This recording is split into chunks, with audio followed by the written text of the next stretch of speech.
Rotherham in South Yorkshire is a town that's trying to move on from an appalling legacy of abuse, cover-ups and failing hundreds of vulnerable children.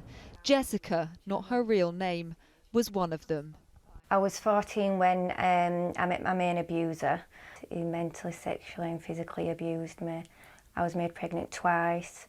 My family put me into care hoping that it'd keep me safe and protect me, as I kept running off from home and I was missing all the time. That backfired, and the authorities said that as long as I met him at the top of the street and was back by 10, I could have contact with him. The government promised to learn lessons from Rotherham and other towns and cities where there was widespread abuse.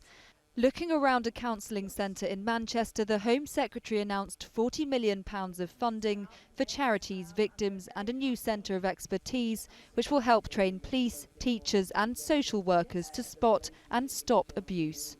These are children who've been victims of sexual exploitation, and making sure that we have the resources and the information to really tackle this dreadful scourge. Children should not have to grow up in a world where they fear exploitation.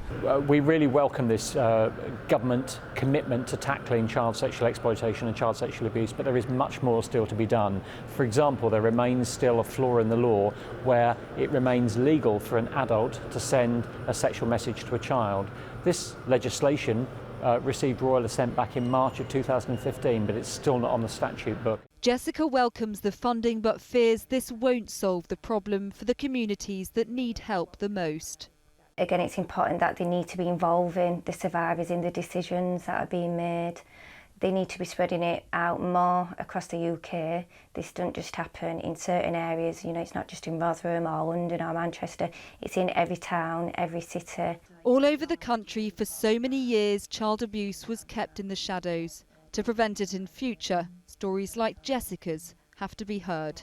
Olivia Kinsley, 5 News.